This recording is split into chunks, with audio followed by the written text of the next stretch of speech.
একটা ঘটনা ঘটেছে। আপনি আন্তর্জাতিক খ্যাতিসম্পন্ন ডাক্তার। ডাক্তারদের সাথে কি চিকিৎসা কর্মীদের আরো সচেতন হওয়ার বিষয় আছে এইসব স্যালাইন ব্যবহার? আপনি কি মনে করেন? স্যালাইনে কি হয়েছে? এক্সপায়ারি স্যালাইন ব্যবহার করাতে পশুদের মৃত্যু হয়েছে, আরো মৃত্যু আচ্ছা আচ্ছা, হ্যাঁ।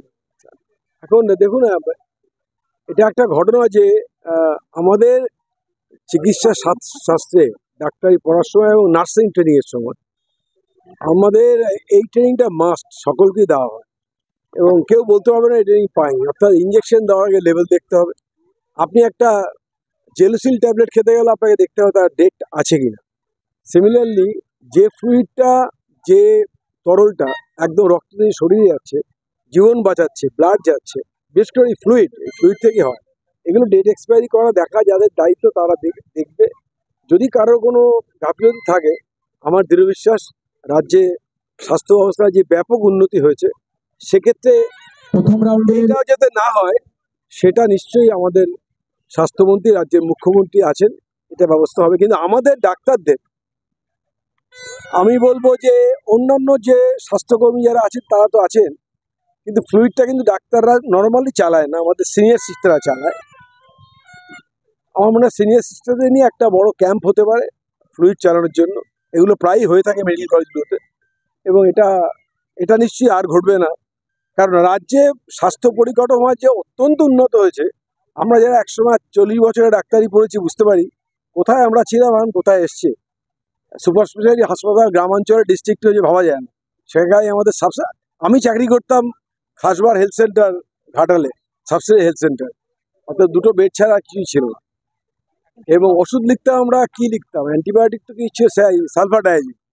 আর এখন সেখানে আমি শুনছি রাজ্যে বিনা পয়সায় ক্যান্সার পেশেন্টদের কেমোথেরাপি দেওয়া হচ্ছে। আপনি জানেন এটা কেমোথেরাপিতে কখনো 8 লাখ 10 লাখ টাকা খরচা হয়ে যায়, এটা কল্পনা করা যায় বিনা পয়সা।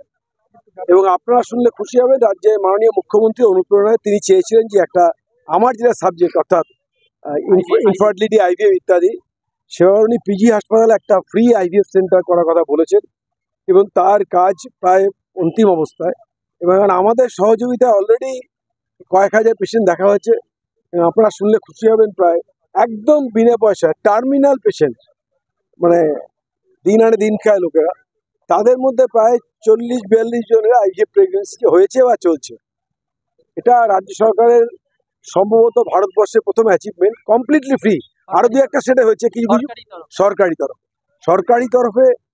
এই চিকিৎসা এই জন্য বলছি কারণ ইনফার্টিলিটি চিকিৎসাতে একটা ব্যাপক সংখ্যক পেশেন্ট আছে, কিন্তু খরচাটা ব্যয়সাধ্য এবং চিকিৎসার সাফল্য কিন্তু গ্যারান্টিড নয়, মানে একবারই হবে বলা যায় না। সেই রকম একটা জায়গায় যে জিনিসটা মাননীয় মুখ্যমন্ত্রী বলেছেন, এবং আমার এখন 72 বছর বয়স, ইভেন দেন আমি রাজি হয়েছি যে যদি পরিশ্রম আমি 2 দিন পিজিতে বিনা পয়সায় পেশেন্ট দেখি, মঙ্গলবার বৃহস্পতিবার। এবং এটা কিন্তু পুরোপুরি রাজ্যের মুখ্যমন্ত্রী এত ব্যস্ততার মধ্যে একটা দীঘার মিটিংয়ে উনি এটা আমাকে বলেছিলেন বছর 4 আগে, আমার ঠিক ডেটটা মনে পড়ছে না। তার মানে মাথায় ওনার সব কিছু থাকে। আমাদের কর্তব্য আছে। এই যে আপনি বললেন যে ফ্লুইডটা, যিনি সিস্টাররা আছেন তারা যথেষ্ট কাজ করেন এবং এক্সপার্ট, আর একটু মনোযোগ দিলে এটা ঠিক থাকবে। এবং যদি সেটা কোনো সাপ্লায়ারের জন্য হয়ে থাকে, সেটা তো অবশ্যই ভালো তদন্ত করে তার ব্যবস্থা হওয়া উচিত।